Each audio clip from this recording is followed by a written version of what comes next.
Under agenda changes, the only thing I would note is that under economic development, those will be discussion items for our next board meeting, not this board meeting.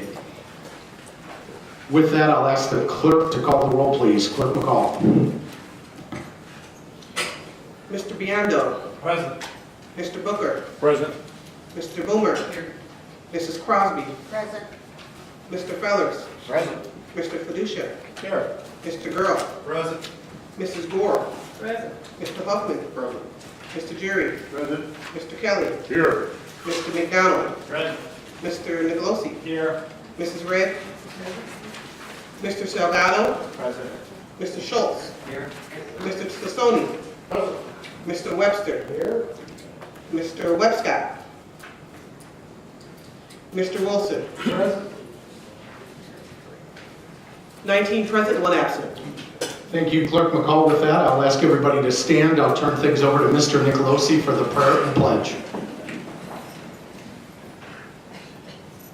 O God, whom all power comes, by whose divine will all must abide, we thank you for our civil liberties and freedom, for our opportunities and our privileges. We beg of you to bless, assist, and enlighten us. May we prove worthy of the confidence placed in us. May we be up and just right in our thinking, and ever be guided by a true conscience in legislation that we propose and vote upon. Forgive us all our mistakes and selfish tendencies, and help prepare us by our good deeds for an eternal union with you through Christ our Lord. Amen. Amen. Pledge allegiance to the flag of the United States of America and to the republic for which it stands, one nation, under God, indivisible, with liberty and justice for all. Thank you, Mr. Nicolosi. Our next item of business under presentations, I'm going to ask my friend Jay Sandine, the Executive Director of the Park District, to come up for a very brief overview and update. Mr. Sandine, you're up.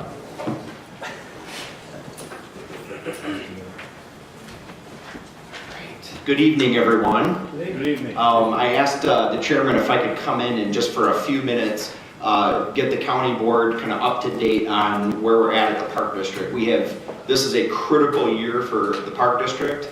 We're going to be making some big recommendations and decisions that are going to impact positively and, possibly negatively users of the Park District and the history of, of our area. So even with some of the county board members that represent outside of the Park District boundaries, some of the things that we're looking at do have an impact countywide and everything. So we're kind of on a road show, and thank you for a few minutes to talk about this. So, and this is like Park District speed dating version of what we're going to be doing with the whole community, and we tried to stick with the quickest things. So, number one, we're going to be talking to the community first off about the history of the Park District and why it started in the first place. We laugh a lot, especially with our friend Webbs. People think Webbs Norman started the Park District, and Webbs started the culture of our organization that exists today. The fact is this gentleman right here started the Park District in 1909, Levin Faust, and he did so for 2 reasons. He convinced the community to put on the referendum the creation of the Park District. For reason number 1, his concern about the breakdown of the family unit. In 1909, families were working 7 days a week. Play was considered a waste of time, and he was concerned about that. The second reason why he convinced the community to start the Park District is kids were causing trouble in 1909, if you can believe that. So I think those reasons that started the organization 110 years ago are more relevant today than they were back then. So this is a quote from Levin. After a long week toiling in the shop, a working family should be able to spend their free time in the green grass under the shadow of trees without fear of their children playing in the streets. So I think that's a pretty relevant quote that lives forever. Okay? I often joke, have you ever seen a picture of anyone from 1909 that looks like they're having fun? Okay? That's an example of that, and that's why we are where we're at today. Okay? Some of the other things that we're sharing with the community, and we've not talked about this a lot openly in the community, and that's changed over the past 7 months. The first thing is we're really talking more about the challenges of the district and also some of the decisions that we've made, like not increasing our operational tax levy when we could have the last 4 years. It's something that we feel strongly in, that we have to live within our means, and the decision to do that saved $1.7 million of taxpayer dollars. But the fact is, even though the Four-City Queen, the Trolley, Sand Park Pool, some of the cuts that are becoming more visible today, we've cut over $8 million since 2009, and I'll tell you why here in a minute. The Park District is funded by two main revenue streams, property taxes and fees, the fees that we charge people to come in and use the facilities and everything. In our Park District taxing boundary, we have lost nearly $1 billion of EAV decline since 2009. When that's one of your two main revenue streams, that's a significant revenue loss for the district. The second thing is fees, and I just want to, this is an aha moment for a lot of people, that we're sharing this information here. I want to give you an example. The two major cash cows that used to support this organization over the past 20, 30 years were the golf department and Magic Waters Water Park. You can see in the late 90s, early 2000s, that was the heyday of the golf here at the Rockford Park District, and that's kind of similar to the whole area. Yeah, I got it. Back in the late 1990s, early 2000s, the economy was great. People had time, people had money. This guy named Tiger Woods came on the scene, so everybody loved golf. Golf was cool for everybody. And then everyone in the country started building golf courses all over the place. That happened also in our Rockford area as well. Enter in the recession, the economy tanks. People don't have time, they don't have money. Tiger tanks. It's not cool to play golf anymore. And you can see that huge decline. So the late 1990s to where we're at right now, it is 160,000 rounds per year decline from where we used to be. And that equals a $2 million annual swing. Where in the late 90s, golf used to profit $1.5 million, and that would be shared by everybody at the district. And now we're fighting like heck just to break even, okay? That's just one example. And then Magic Waters is another one. We took a 5-year average attendance from the last 5 years, compared that to early 2000s, and you see on average about a 50,000 less people come to Magic Waters than they used to. At a $20 per cap, that equals $1 million revenue that we're not realizing that we used to. Same reason, water parks are oversaturated in our area. 2 brand new water parks between Chicago and Rockford. Majority of people come to Magic from Chicagoland area. They're not driving by brand new water parks to come to Magic Waters anymore. Our demographics have changed. Discretionary income has changed here in Rockford, and so you can see why that is. So as a district, the two main revenue streams, the property tax decline and these huge fee decline, that's why we have been cutting over $8 million since 2009 to keep a balanced budget. A couple realities that we've been talking about, all right? Deferred maintenance, we're no different than anyone else. We're a 110-year-old park district, and we have deferred maintenance every year. The things that are concerning to me is our playgrounds. We have 84 playgrounds scattered all over neighborhood parks in Rockford and in Loves Park, New Milford, portions of Cherry Valley, and right now 62 of those 84 playgrounds are past their 15-year life cycle. And there's going to need to be major money put into those over the next couple of years. And if we lose those parks and playgrounds, it has an impact on everything. More district realities. And then when I'm out in the community talking, you know, I think people believe that the Rockford Park District makes a lot of money off of these tournaments that come into town. And the fact is we do not. The Park District operating budgets are subsidized. The sports core facilities, the sports packs factory are subsidized.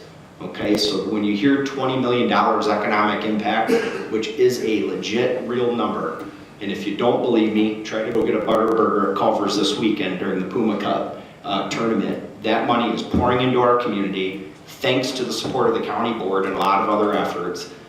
That's happening, but the Park District doesn't get 1 cent of that economic impact, okay? The sports core operations are subsidized. It's costly to maintain those very large facilities, and the revenue that we charge for court fees and field fees does not offset those expenses.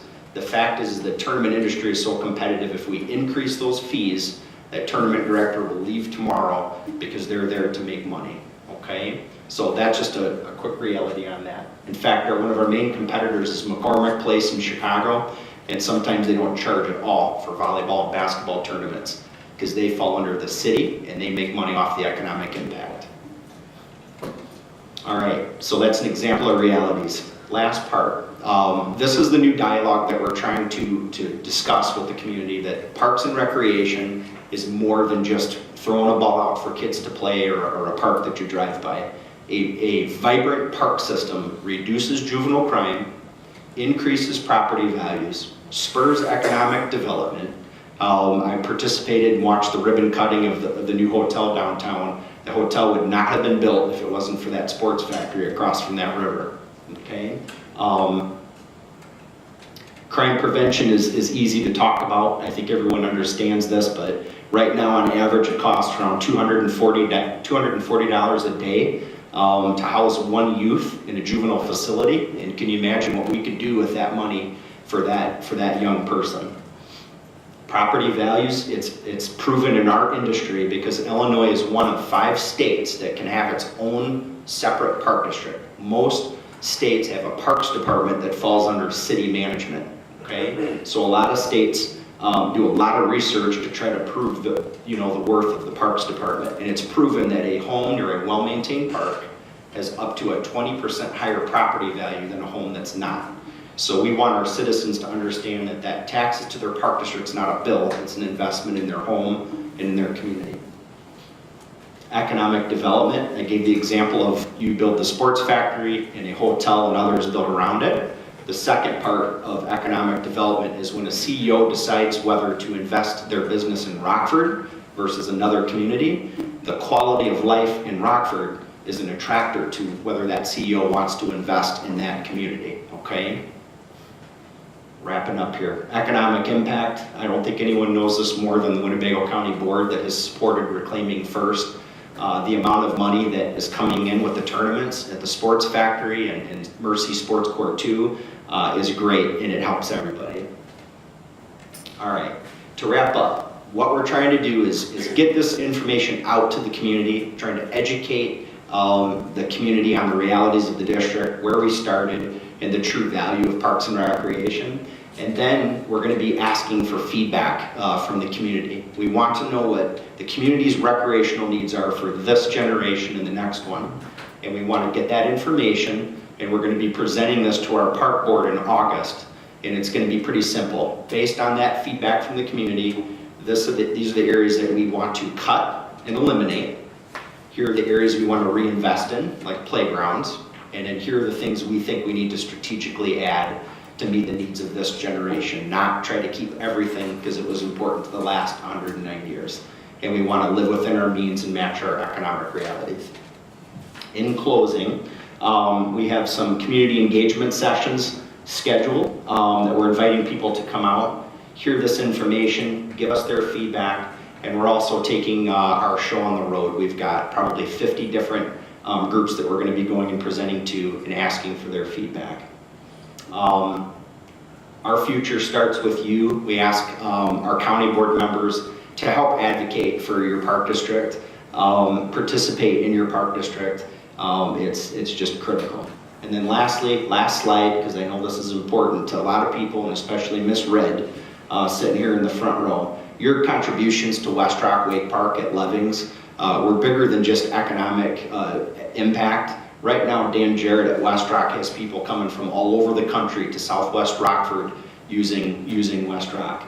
But that's what I really like right there. Park District not only increases property values and all those things I talked about, but in a time where we have a lot of division in our country and in our community, the Park District is one thing that brings people from different backgrounds, different ethnicities, different walks of life together for the common love of play. And I don't think there's a better example than Mr. Albert Jordan and Dan Jarrett. So in closing, you have orange folders in front of you. It's got some of this information a little bit more spelled out, but the most important thing is that business card.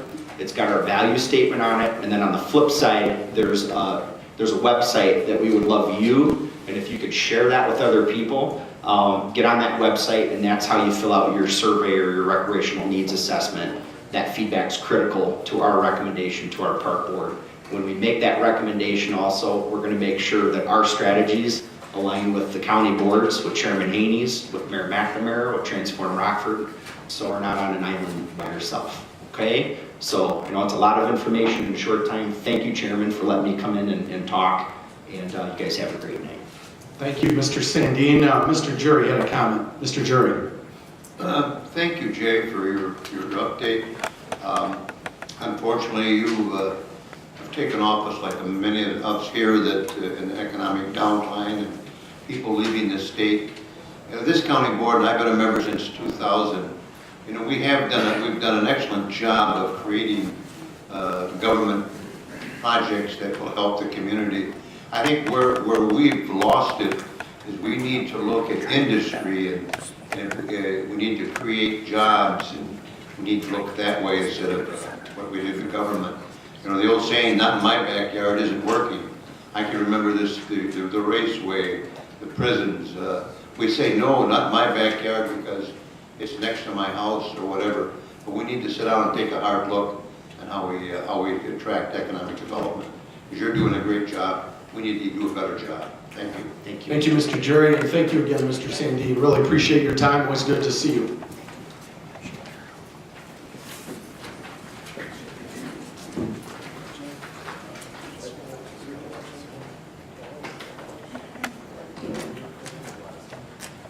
April is Proclamation Month. There's a ton going on in our community that we're all very excited about. Our first proclamation this evening is Keith Barnett here. Come on up, Keith. Thank you for joining us. And we have a proclamation in recognition of Money Smart Week, which is April 21st through 28th of 2018. Well, these are all scheduled and stuff, so Perfect. I'll read a portion of the proclamation celebrating Money Smart Week. Whereas Money Smart Week began in July 2001 as a coordinated effort of the Money Smart Week Advisory Council, a diverse group of more than 40 Chicago area organizations working to promote financial literacy. And whereas in 2007, the first Money Smart Week took place in the city of Rockford in Winnebago County for 7 days, showcased different programs, helped consumers get information, brought together many diverse organizations and assisted organizations in sharing their expertise and resources. Whereas educational and financial institutions, government entities, and community-based organizations can work together to make consumers aware of the benefits of financial literacy in order to make informed decisions about their personal finances and offered programs. Now, therefore, I, Frank Haney, Chairman of the Winnebago County Board, do proclaim April 21st through 28th, 2018 as Money Smart Week. Thank you so much for joining us this evening. Do you have a few words for us? well, I mean, you pretty much summed it up, but basically we just want to put on as many free educational seminars that week as we can. We feel the community really needs an education on just how to work with their money. You hear about the Park District needing more money. If people could just use the money that they make in a more effective way, they would have more money to generate into the economy and help build more. Thank you very much for your Thank you, time. Chairman. Let's take a quick picture here. Hold this. All right. There you go. 1, 2, 3. Thank you. Thank you. Thank you very much, Keith. And we're going to get these around to all county board members. I'll give these to Julia right here. Thank you very much. Again, thank you very much, Mr. Barnett. Our next proclamation, my good friend Joan Sage is here. Joan is the Government and Regulatory Affairs Manager of Comcast, quite the title. And she's here tonight, and we will be reading a proclamation in recognition of Comcast Cares Day, which is April 21st, 2018. Whereas Comcast remains an active, committed, and engaged partner, member of the Winnebago County community, and supports the core American value of volunteerism through partnerships, grants, and volunteer activities that empower individuals and organized communities. And whereas Comcast Cares Day is a celebration of service and commitment to year-round volunteerism and has become the nation's largest single-day corporate volunteer effort that brings employees, families, friends, and community partners together for a common purpose and mission. Whereas Comcast celebrating its 17th National Comcast Cares Day has reached important milestones, including 1 million volunteers and more than 5 million volunteer hours at 8,800 projects since Comcast Day started in 2001. Whereas Comcast Cares Day projects are symbols of us renewing our connection to our community and to each other. Now therefore, I, Frank Haney, Chairman of the Winnebago County Board, do hereby proclaim April 21st, 2018 as Comcast Cares Day. Joan, thank you very much for being here tonight. I really appreciate it. Chairman. You got a quick word for our board Just a here? quick one. Thank Sure. you so much. Thank you, Chairman and Board. Appreciate the opportunity and thank you for the proclamation. April 21st, as the Chairman said, is our 17th year. This year, one of our volunteers will be the 1 millionth volunteer since we started this. You have before you a sheet that shows 4 different projects that we're doing in this area, and I know that you folks have a retreat that day, so if you could spread the word to your family and friends to help us, that would be wonderful. One other thing, if I could add, you all have a brochure for Internet Essentials. Some of you know about this, those of you who have been on the board before. We have a program where low-income families can get our $50 internet for $9.95 a month. If they need an installation, which is usually $60, we do that free. And if they need a computer, they can purchase one for $149. So thank you very much for your time, and thank you for all that you do for our community. Appreciate it.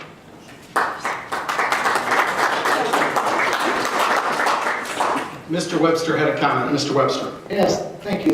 It's nice to see you, Joan. I remember, must have been 10 or 12 years ago, a number of us took a ride on a plane to Washington, D.C., and you were the only one there with this giant sock monkey. And I remember seeing you carry that all around D.C. when you were representing our community, and that was part of it. So where's the sock monkey at? You know, for 18 months, I took him everywhere around town. I strapped him in my car and took him everywhere, and I wore the socks. We had so much response from our trip to Washington, and I took him to New York as well on my own nickel, dime, a little more than that. And we're on the Today Show, Good Morning America. Calls from across the country, attorneys saying, I have a client who wants to use the sock monkey in a commercial. Can we do that? Do we pay the museum royalties or money? And for whatever reason, the patent was not renewed, so the sock monkey is in the public domain. I think China makes more money off our sock monkeys than we do, but I can spot one of those, and if you need direction, I'll help you. So thank you very much. Thank you, Mr. Webster. Let's take a quick picture. And 1, 2, 3. Thank you. Great to see you. Thank you for everything you're doing.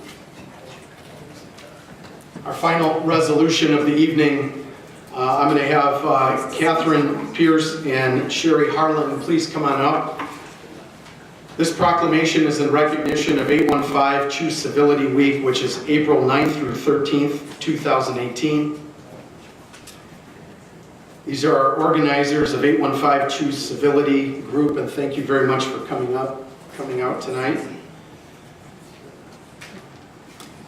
In recognition of 815 Choose Civility Week, April 9th through 13th, 2018, whereas civil discourse is a cornerstone of American democracy, a vital ingredient to successful public and private governance, and a foundation for a thriving Rockford and Winnebago community. Whereas civility is needed in our political process, our business and education systems, the private and public sector, our faith and faith-based communities, our families, our neighborhoods, and everywhere we come together. Whereas 815 Choose Civility was created to engage the community in a conversation about civility, to remind our citizens and stakeholders to be respectful to one another in our daily affairs, and to evaluate the values of patience, kindness, and honesty in our communications. Now therefore, I, Frank Haney, Chairman of the Winnebago County Board, do hereby proclaim the week of April 12th as 815 Choose Civility Week in Winnebago County, Illinois, and urge all citizens to lead by example by practicing civility in our affairs towards one another. Thank you so much for being here. Do you have a quick word for the board? Go ahead, Sherry. Thank you, Chairman and members of the board, for having us tonight. It's very timely because today is actually World Civility Day, really, truly today. And on the floor of the House of Representatives earlier this week, the House proclaimed World Civility Day. So it's a movement that's spread throughout the country. Organizations all over are promoting civility, and our 815 Choose Civility group in Rockford is aimed at educating all of our community members about how to be more civil with one another. I think we do a pretty good job in our community, really, truly. I've seen it in 30 years of practicing law, and I just want to keep encouraging people. When you disagree with somebody, civility isn't about changing your core beliefs and who we are, because, that's how our country was built. It's about how you engage with that person. Are you honest? Are you respectful? If we all did a better job with that, I think, in our negotiations, our dealings, our world would be a better place. It's not always modeled, as you know. And last fall, Chairman Haney and Mayor Mack were at an event we had with a bunch of high school kids. And this message resonated with them. They were so engaged in how do we do this? In fact, there are members of Congress, Bustos and Kinzinger were at our event, that, they really do engage in civility, and they, how do they act on the floor? And we hope to bring that event back this fall. And so if you're interested in joining our movement or in adopting the pledge, we're going to leave our pledge board here. And the chairman has said that if you want to sign it, we'd love for you to adopt the pledge as your personal motive and goal, and we'll pick it up later. I have several of these. We have a large one, but it's too hard to bring with me and everywhere we go. So thank you for your time, and we really appreciate it. Thank you very much. Really appreciate your time.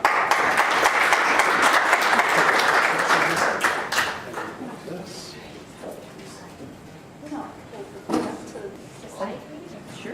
All right. Ready? And 1, 2, 3. Thank you. Thank you very much. And the pledge board is right over there. If you care to sign it on your way out, we'll have it through committee here in the next week, and we'll get it back to Sherry and Catherine here within the next 10 days or so. So thank you very much again.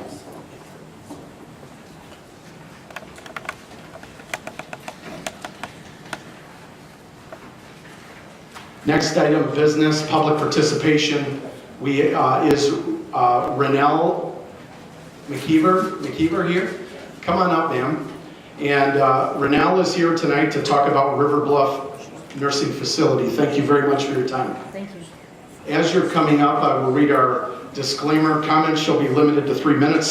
Speakers may not address a zoning matter which is pending before the ZBA, zoning committee, or the county board. Personnel matters or pending or threatened litigation may not be discussed in open session. An individual may speak a maximum of 3 times per calendar year on the same topic. This prohibition shall include the repetition of the same topic and a statement of what is purported to be a different topic. Personal attacks or inappropriate language of any sort will not be tolerated. Thank you very much, and you're up. Thank you. I would like to thank the Winnebago County Board for allowing me to speak. My name is Renelle McKeever, and I'm speaking today on first-hand experience on my daily visits over to River Bluff. I go there every day to feed my father his lunch, and my mother goes at night to feed him dinner. We've been doing this for about a year. As you know, River Bluff has been serving the community since 1883, and I would really hate to be part of the generation that in 2018 drops the ball. They have a severe shortage of staff. This has been going on for at least 9 months. My dad's been there for a few years, but like I said, since we've been going every day, it's gotten a lot worse. And then this last 6 months, it's gotten really bad. There's lots of staff leaving, not only CNAs, but kitchen staff, housekeeping. It's terrible. One CNA that's been there 5 years said this is the worst it's ever been. Morale is very low, and it's been my experience that when a business has such low morale, it's a result of bad management. When this interim management team was hired, I had high hopes that things would start to turn around. But when they started saying, we're going to still continue with one CNA on each hall, I knew things were never going to change again. That I feel the interim management team was a waste of money. I feel like I could have done a better job. Last Easter weekend, On the Eagle Wing, which is where my dad is, and that's the one I'm familiar with, we had 2 CNAs for 54 people. That's 2 people to get everyone up, keep them clean, pass out the food, assist those that need help to eat, then clean up the trays, take everyone to the bathroom, lay people down that need to lay down. That's neglect. 2 for 54 people. It should be 2 for each hall, which on the Eagle then will be at least 8 CNAs. But 2, that's ridiculous. It's neglect. When one of the nurses called the administrator begging for help Easter weekend, she said, well, what do you want me to do? I'm not a CNA. Apparently this administrator didn't realize you don't have to be a CNA to pass out food to people or help feed them. I myself was a CNA many years ago. I know how hard it is, but I know it can be rewarding if there's enough staff, which allows you to give the residents the kind of care they deserve. I think all of us in this county would expect the residents to get excellent care. Every day when I go, I tell the staff that they're doing a fantastic job. But my greatest fear is one day I'll show up to feed my dad and there'll be no staff around. My dream for Myrtle Bluff would be that it would be the best place to work if you're a nurse or CNA and other staff, that the CNAs and nurse and other staff would be the highest pay, have the highest starting pay of any other CNA position in the county. Excuse me, ma'am, we're at 3 minutes. Okay, Thank I you knew that very was going much. to happen. Thank you very much. Thank you very much.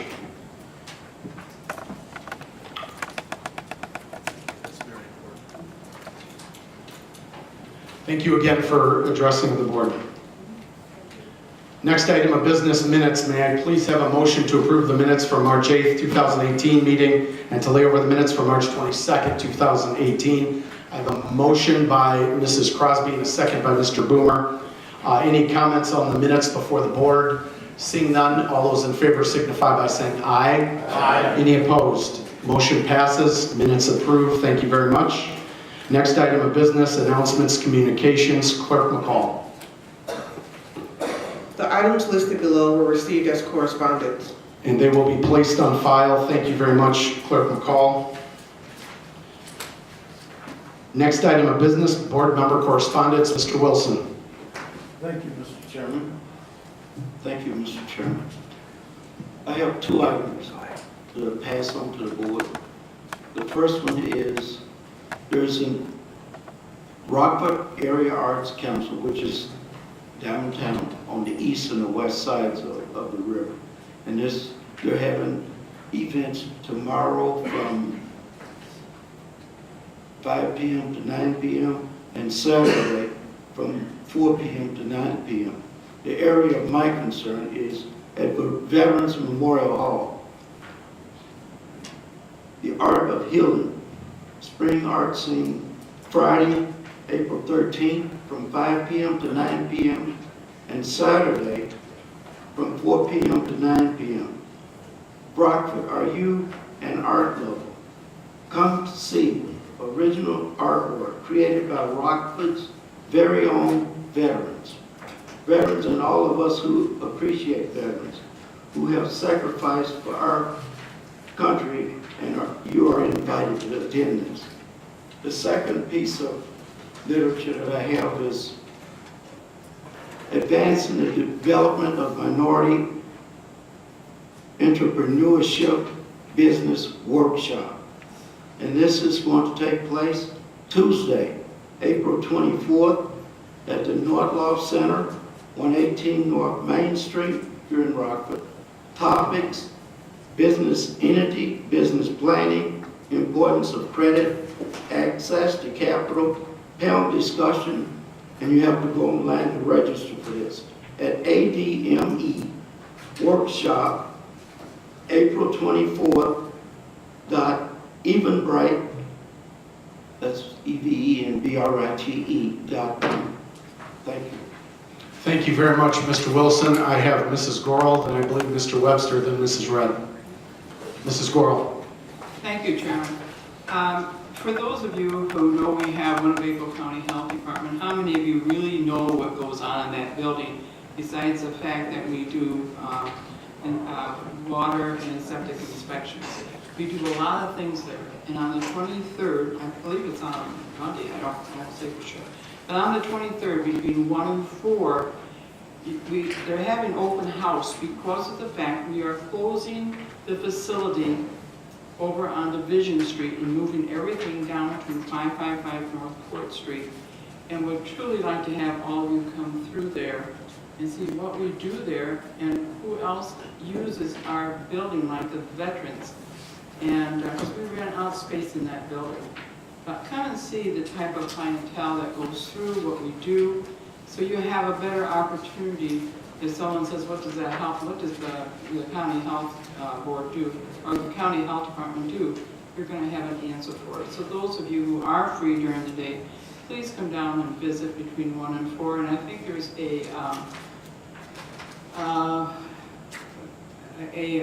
gosh, I can't think right now. Anyway, there's going to be something at 2:30, between 2 and 2:30, and it's even more important that you as county board members get there. Thank you. Thank you, Mrs. Gorel, for your comments. Mr. Webster. Yeah, thank you, Chairman. I want to do a little straw poll, actually. After your State of the County address there, and then you just kind of threw something out about perhaps raising a 4% tax for public safety. Okay, since then I've run into a number of people that have said, are you guys raising our taxes? Are taxes going up, or what's going on? And the lady today, same thing. And I said, no, I don't think so. So she goes, well, why don't you ask people? So I'm asking the county board members here, you see a show of hands of anybody that's in favor of raising a tax. Anybody? Anybody? Okay, good, thank you. I can respond to these, to the public and that I've spoken to, and tell them that is not in the future, as far as this board's concerned. Thank you very much, Mr. Webster. I think that affirms then the action that the board took in the last budget year in making the cuts that it did. Thank you. Mrs. Red, I believe, is next. Mrs. Red. Thank you, Chairman. I received a memo this afternoon from Team Illinois Youth Police Camp. And somehow they've heard that county board members have a little stipend that they can donate to an organization. And some of them might not know what to do with this stipend. So I have attached the that grant award letter that we need to fill out, and if you want to donate maybe 50 or 100 or 200 or all of it to an organization, and I'm going to send this around. So if you don't know what you would like to do with your monies, donate to this organization. It's a worthwhile cause. Thank you. Thank you very much, Mrs. Red. She was referring to the $1,000 through the host fee process each board member would have for a nonprofit, I believe 501c3 or tax ID organization. So thank you very much, Mrs. Red. Were there any other board member comments? Seeing none, we'll move on to the chairman's report.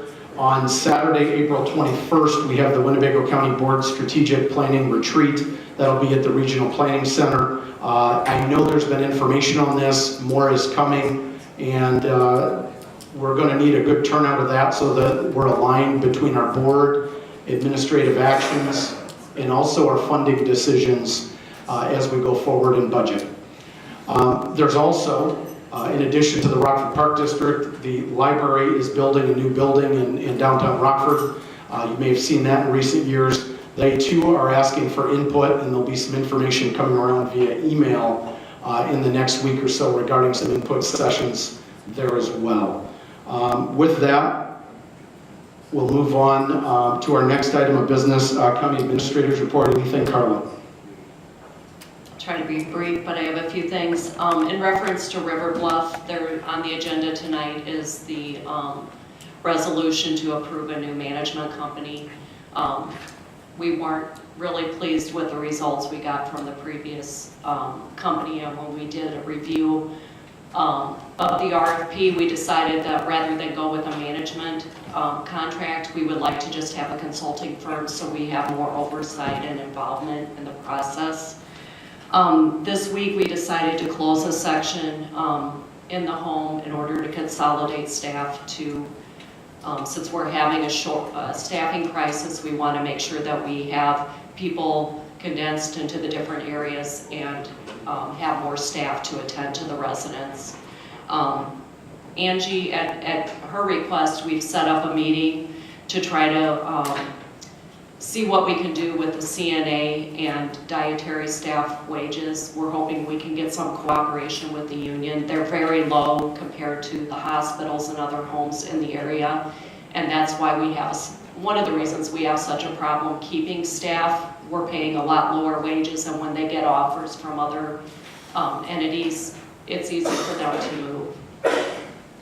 This week, we've been, if anyone attended the meeting on Tuesday, you know that we're working on a development agreement for the Rock 39 area. I just want to note that this involved a lot of people, not just those of us in administration, but Chris from planning, Joe and some of his staff from the highway department and the state's attorney's office. We've all worked on things very quickly, trying to come to an agreement that's acceptable to the county and to the developer.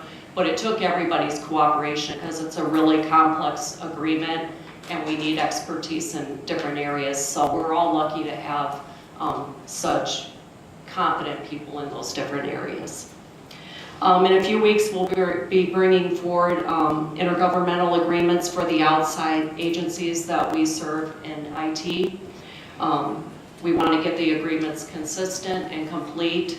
And when we reviewed those, we saw that those needed some work, so we'll be bringing those forward. If I haven't mentioned it before, we're working on some consolidation efforts in finance. We've moved the IT billing to finance this last month, and now we're delving into consolidating the accounts payable functions for all our county board office departments. And we're also developing systems to inventory all the county assets, and that'll lie in finance, but we'll need assistance from IT and purchasing.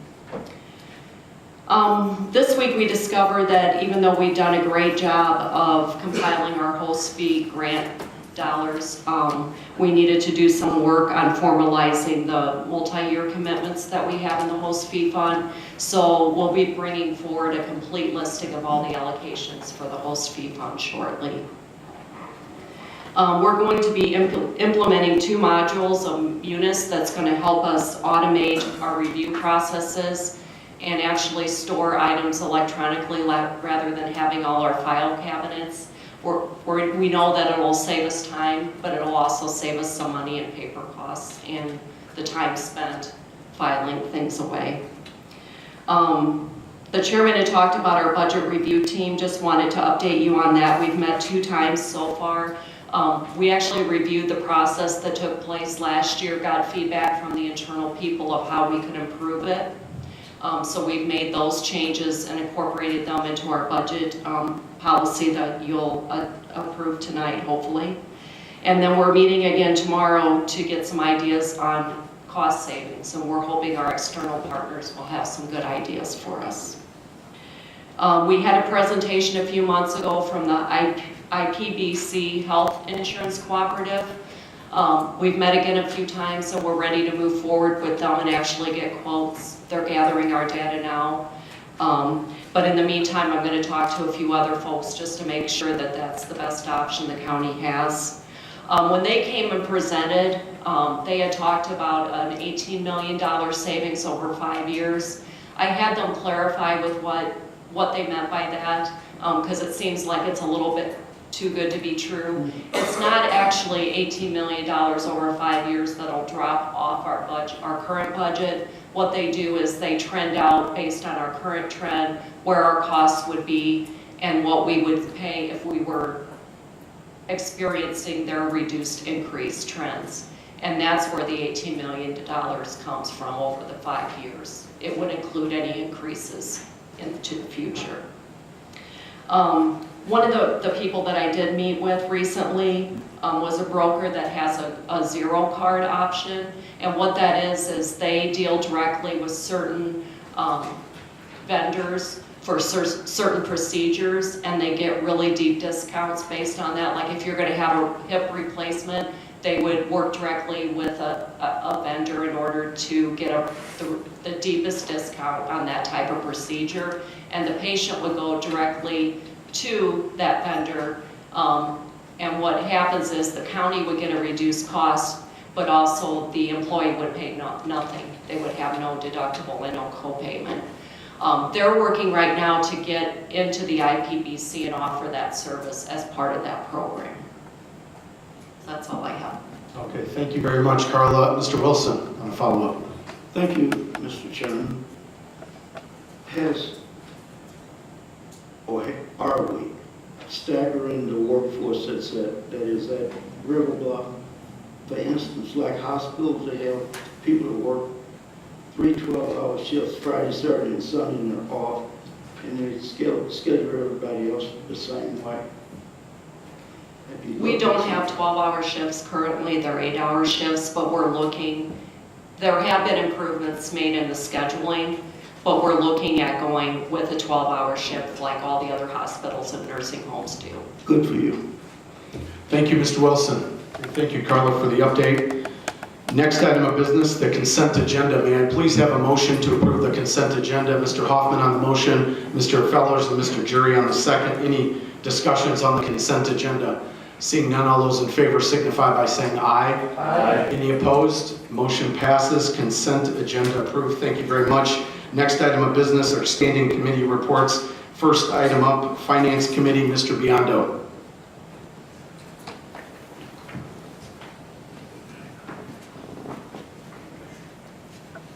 Only thing I would just add to the board is, as we sidebar board members, if you could, it's quiet here tonight, just make sure that your voice doesn't carry up and interfere with whomever has the floor. Thank you. Mr. Biondo.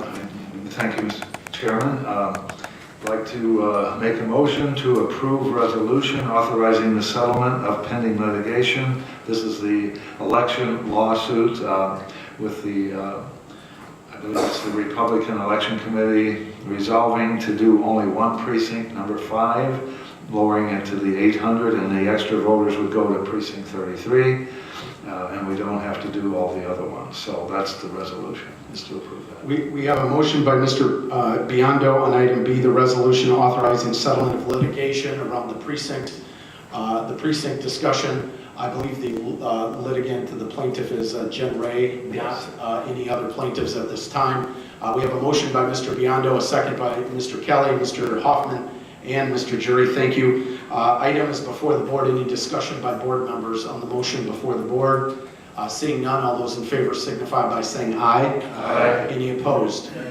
We have a no vote by Mr. Nicolosi, a yes vote for all the other members present. Motion passes. Thank you very much, Mr. Biondo. Yes, I'd also like to make a motion to approve resolution adopting the fiscal year 2019 budget policy. Let's just do that first. Okay, we have a motion by Mr. Biondo to adopt the fiscal year 19 budget policy, and a second by Mr. Jury. Thank you, Mr. Jury. Item is before the board, Mr. Biondo. Yes, there was a change of one date, and it was because there was this Munis IT that it would be, instead of April 23rd for budget preparation materials, distributed to departments, it would go from April 23rd to April 30th. It doesn't change anything after that.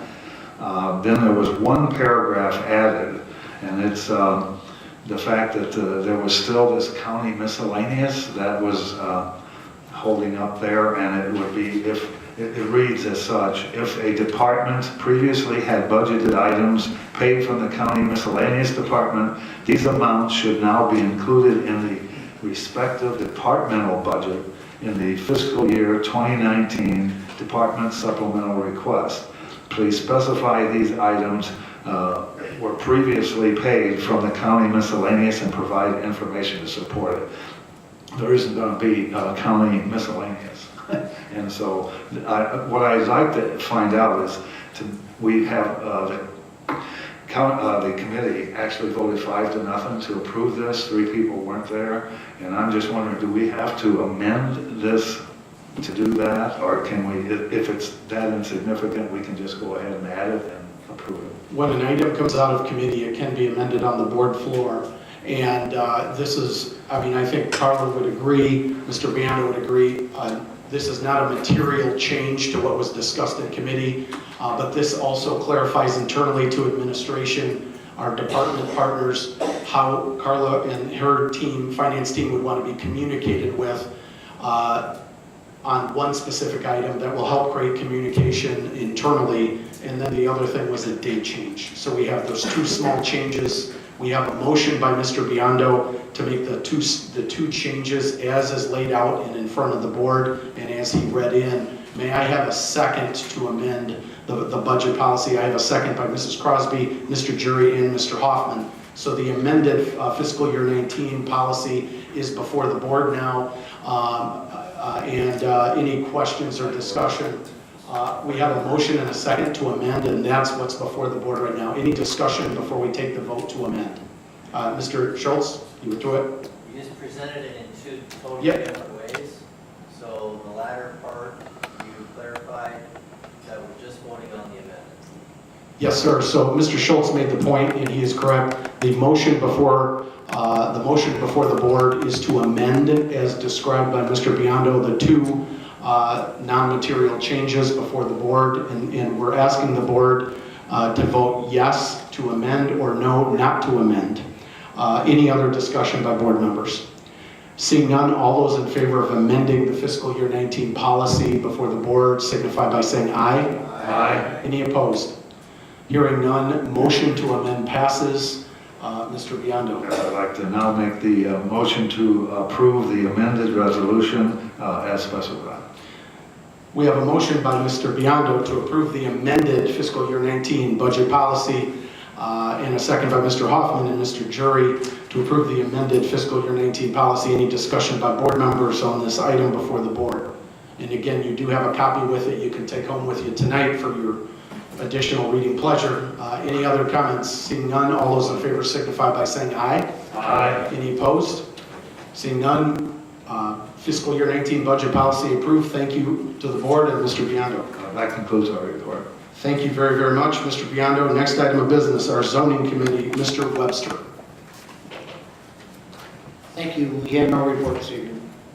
Thank you, Mr. Webster. Next item of business, Mr. Westcott is not feeling well. I'll turn things over to Mr. Wilson.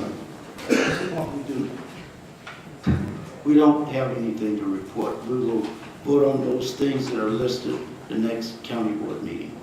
Thank you very much, Mr. Wilson. We look forward to continuing those discussions on those three items: the Project Quick Start, the lien process with the sheriff, and then the architectural services at the next committee and board meeting. Next item of business, Operations Administrative Committee, Mr. Jury.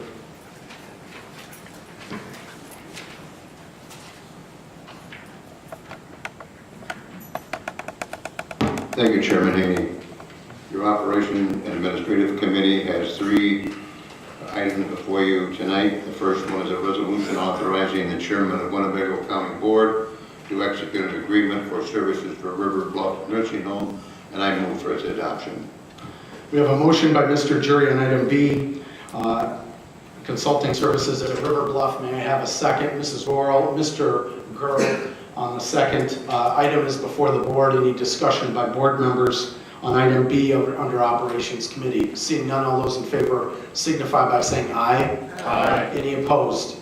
Motion passes. Thank you very much. Mr. Jury. Your next item is a resolution authorizing a joint purchasing pest control services, and I move for its adoption. We have a motion by Mr. Jury on the pest control services. May I have a second? Mr. Hoffman on the second. Any discussion by board members on the pest control contract?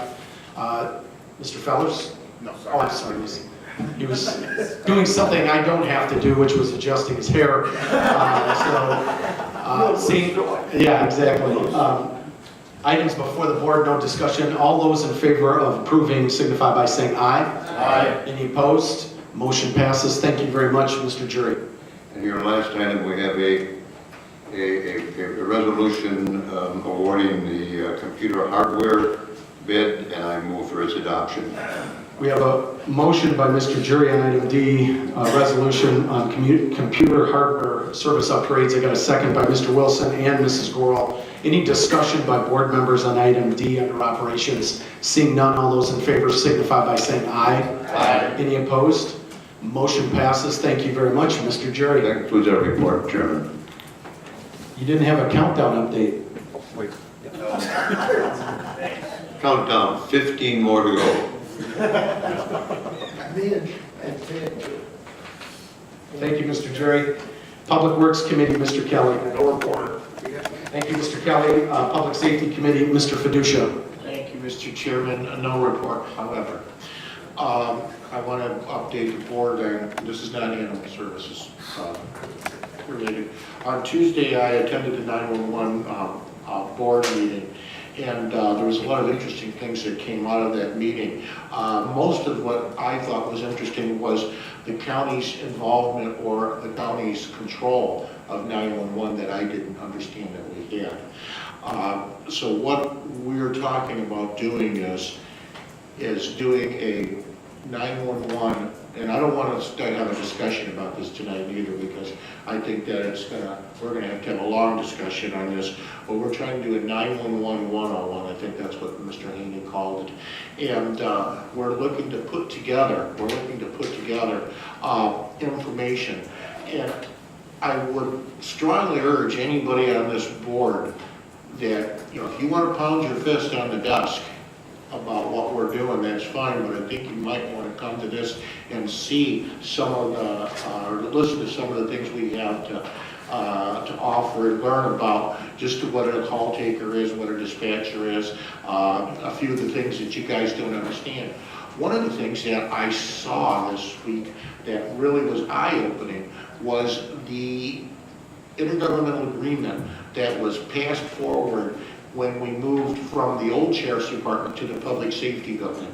And I plan to have that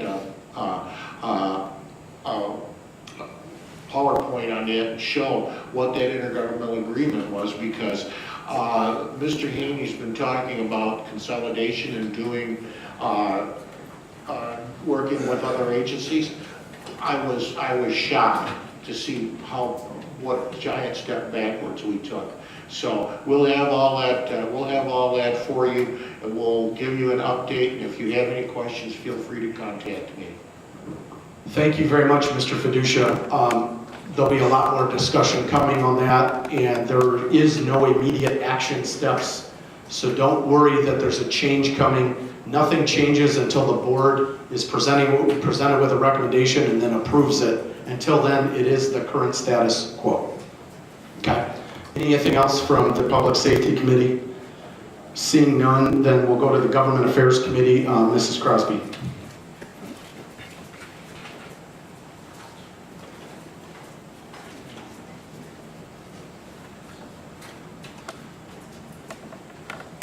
Thank you, Mr. Chairman. We have one resolution supporting casino in Winnebago County, and I so move.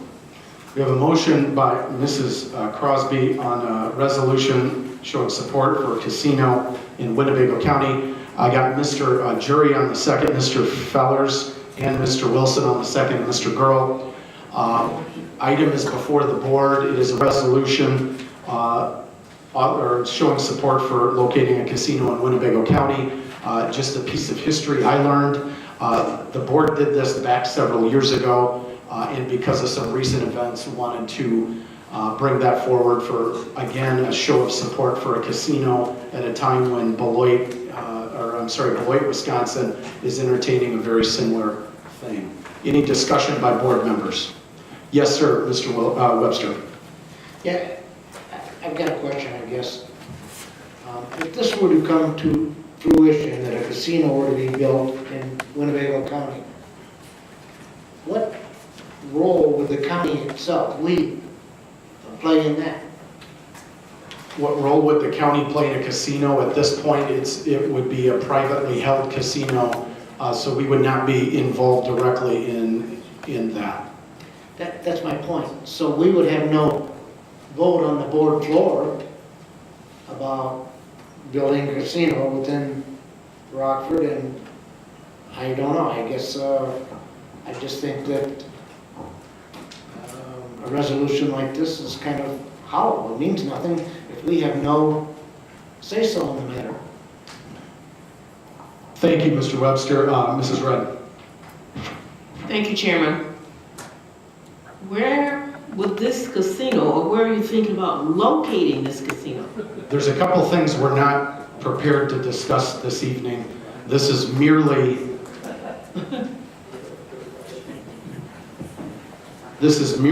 a show of support for a casino coming to our community. It is not a discussion of location. It is not a discussion of ownership. It is not a discussion of revenue split. More is not being discussed with a possible casino than being discussed. It is merely dusting off an older show of support by this very board, some of which members, I believe, probably took that vote as well in support of it then, at a time when there's some effort in Springfield by local delegation to have that discussion there. That does not mean it will happen, and it means little else other than that this elected body would be saying we would be in support of that discussion continuing in Springfield, and that's really about it. Yes, Mr. Jury. Thank you, Mrs. Red. Thank you, Chairman Haney. Well, I support this. We've passed several resolutions. We've passed resolutions on the rail, Mr. Webster. We've passed resolutions on concealed carry. I see nothing wrong with this. I think it tells the people that we are interested and that we want a casino. I don't think it hurts at all. Thank you. Thank you very much, Mr. Jury. Mr. Hoffman. Thank you, Chairman. Mr. Jury beat me to it. I was going to say the same thing. I think that we also did a vote on the turnaround agenda back in the day, and just for support. So I'm just saying, I think it's important that we show the state that we do want a casino, that other areas that have them have benefited from them, and Rockford's been overlooked. So I agree with Mr. Jury. Thank you very much, Mr. Hoffman. I'll go back to Mr. Webster one more time. Mr. Webster. Yeah, in response to the prior resolutions, you're talking about a railroad or concealed carry. Those things were in play at the time. Those things were in the headlines. There was something happening. And when we passed those resolutions, that helped bring that to fruition.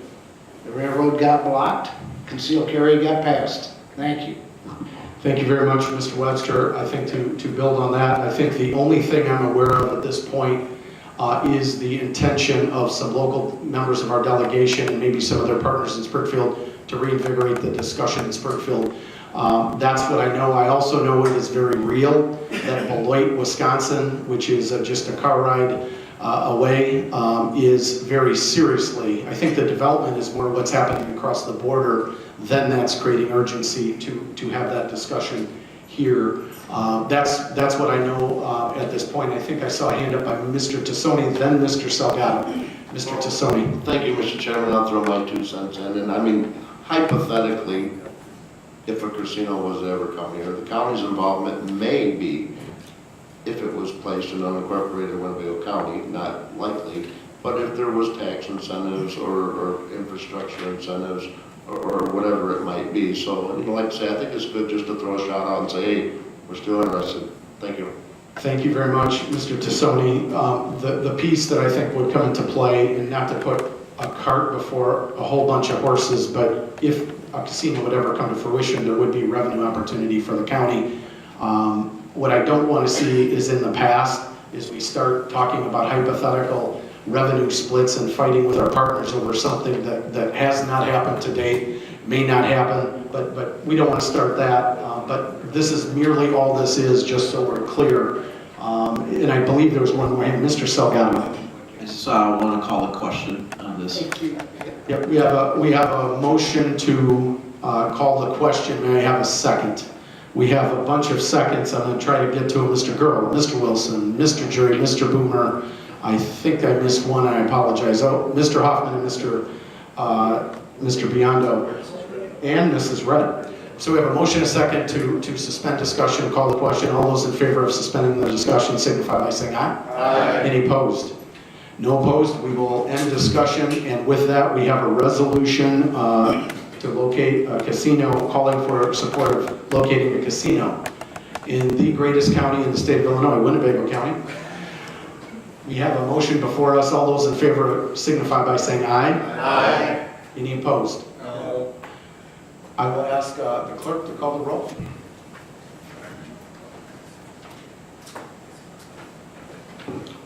Mr. Biondo. Yes. Mr. Booker. Yes. Mr. Boomer. Mrs. Crosby. Yes. Mr. Fellers. Yes. Mr. Fiducia. Yes. Mr. Girl. Yes. Mrs. Gore. Yes. Mr. Hoffman. Yes. Mr. Jerry. Yes. Mr. Kelly. Yes. Mr. McDonald. Yes. Mr. Nicolosi. No. Mrs. Red. Yes. Mr. Salgado. Yes. Mr. Schultz. No. Mr. Tassoni. Yes. Mr. Webster. No. And Mr. Wilson. Yes.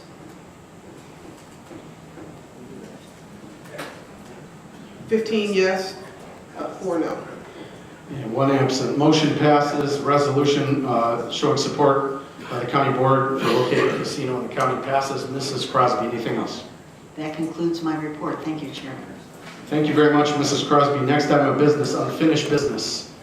Seeing none, any new business by board members? Oh, I'm sorry, Mr. Kurlinkus, you had something under unfinished business. No, new business. New business. Mr. Kurlinkus. If I could just take a minute, I'm not going to call a special closed session. I just wanted to let you know, especially would impact Mr. Webster, Mr. Schultz, and Mr. Boomer, that I got word today that the little high school district that I represent up in northern Winnebago County had their first precast panels put up for the new $18 million project that's employing a lot of people up there. So if you get a chance, drive by, take a look at it, because the walls are going up today. So thank you. Here, here. Thank you, Mr. Kurlinkus. Any other new business? I have Mr. Fellers. Thank you, Mr. Chairman.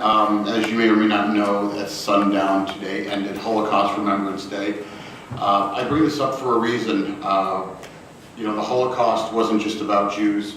It was about all people from all walks of life. Catholics, priests, Christian pastors, black children who were sterilized. The list goes on and on. I bring this up today because you may or may not have seen these flyers that are often posted to telephone poles around the city proclaiming a white-only America. These sorts of things have only become worse, including this last month, 2 separate incidents where flyers put in plastic bags filled with rocks were tossed at the doors and the homes of members of our minority communities, Hispanic Americans, Muslim Americans, Black Americans, etc. These sorts of attacks are only continuing to get worse and worse, not just here in Winnebago County, but around the country. And I think it's about time that this board stands up and says something that this will not be acceptable within Winnebago County. We are a community of immigrants, people from all over the world, not just since our founding, but every day. Our economy is driven by immigrants, by people of color, by minorities.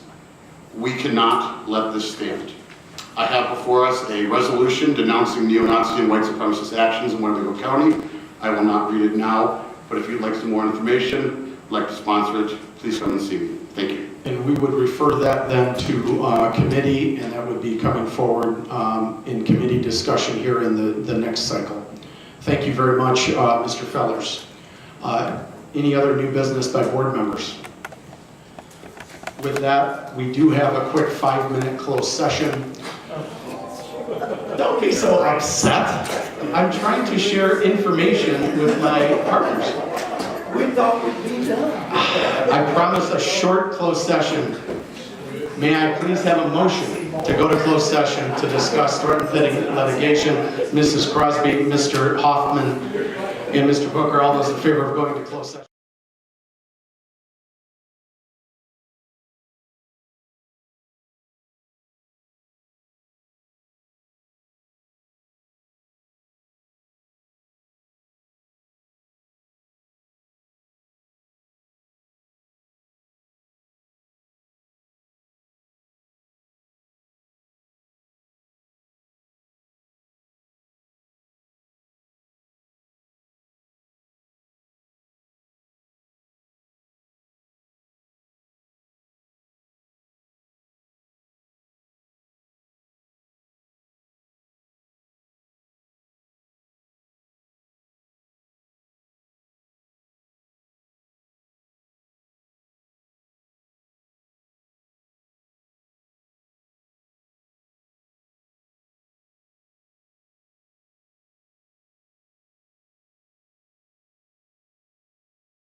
Okay, so no action was taken. We've come out of closed session after discussing pending litigation, pending or threatened litigation. No action will be taken. I'd ask for a motion to adjourn. Mr. Wilson, second by Mr. Hoffman. All those in favor signify by saying aye. Aye. Any opposed? Have a great evening. Thank you very much.